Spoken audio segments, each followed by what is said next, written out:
In St. Mary's, we have a Masonic lodge. Or is it Masonic? I don't know. It's out near St. Mary's Fort. Here's Bob Sass to tell us about more. Here, come on, Bob.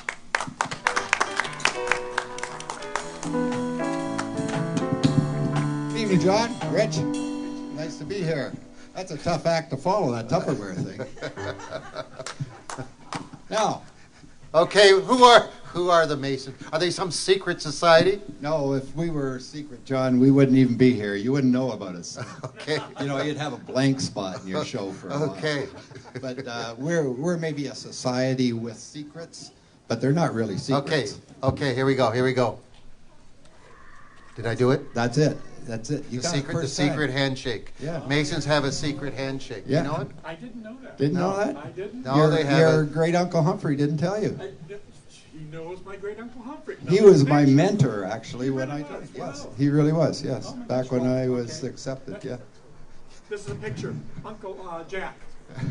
You're going to have to walk that right up to the camera so we can. Okay. This is my great Uncle Jack. So at least the people at home can see it. That's Uncle Jack. My name is Jack. Great Uncle and Jack. I live in the back of the bread and garbo home for wayward boys and girls. There he goes. That's Uncle Jack. Circa 1936. Circa 1936. So Very how long nice. has the Masons been in St. Mary's then? 160 years. What? Yeah, we were here before Confederation. Well, holy smokes. Masonry actually started probably in the very early 1700s. Yeah. It reorganized in the early 1800s, and this is what we have today. But we were in St. Mary's 1857. We just celebrated our 160th anniversary. So we've been here since before Confederation, and we're still going strong. Yeah, you are. Well, how many members do you have here? Approximately 100, 110. They're not all active, but they're all paying their dues. Where are they? That's Who's a Mason out there? Got to see. That's the secret, folks. We're always there.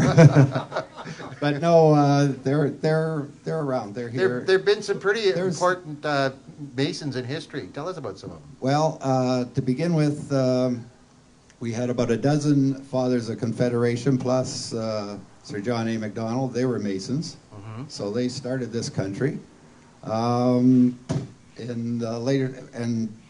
In the United States, Masonry started around the 1700s too. They organized and carried out the Boston Tea Party, and most of them wrote the Constitution, and it's gone from there. But John Molson, he was a Mason. Right. Prime Minister. Served his beer in a mason jar. Right? In a mason jar. Very good. Jeez. Who was laughing? I thought that was funny.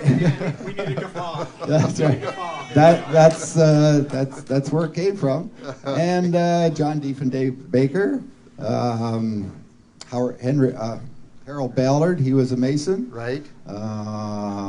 Is that a source of pride for you? Yeah. Well, yeah. You know, a lot of Leaf fans. Yeah, we got free tickets. It doesn't matter who was playing. Okay. So do you have a lot of family members that join that are of the same family? Not in my family, but there are first, second, third generations that have gone through, followed the grandfather's footsteps, and carried on. And what is your job? You're I don't know what to call you. Well, right now I'm past master. So and what does that mean? Master, I was last year, which is sort of the president of the club. It's not really, it's the master, but it's a whole different. And who's the master?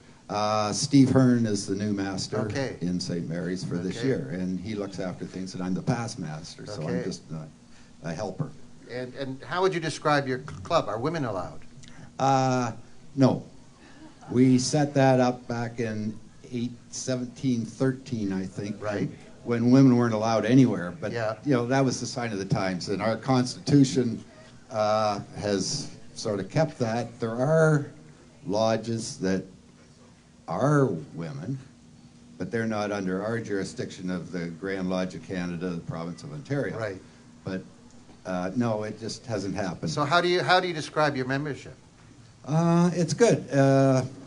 Like, is it all walks of life, or? All walks of life. Anybody can be a Mason. All you have to be is 21 years of age, have a very reasonable character reference. You can't be in jail or anything, and you can't be an atheist. Okay. Those are basically the three things. Okay. How do you contribute to the community of St. Mary's? Basically the same as everyone else. We fundraise. We have bursaries at the high school. We're maybe more quiet than a lot of the clubs. We look off. Because you're secret. We're secret. we do things if people need something. We're maybe not on the main line of all the organizations that have donations and they're looking for money all the time. We look after people in trouble. We've been looking after the last year or so women's shelters. Yeah. And this past year we've been raising money for Alzheimer tablets. They have the programs. Right. It makes I know life what you mean, easier yeah. for the games and music and so forth. So we've been raising money for that. And just generally, if anybody needs something and they really deserve it, we will make sure they get it. So basically, rather than say you're secret, I think the word is you're discreet in what you do.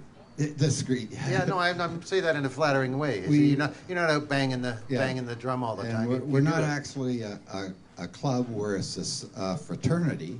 Yeah. Because there weren't service clubs back in those days, and that's basically how we started off. There were people that had a bit of money; they could help people in dire stress and look after things, and we just sort of do that. So. And you really do have a secret handshake. Yes. And you know it. Yes. And you walk up to another Mason. Okay, do the secret handshake with me and see if I know it. If I can see what you're doing. That's it? No. That's a secret. You'll never know it. But you sucked me right in. If you've never been in jail,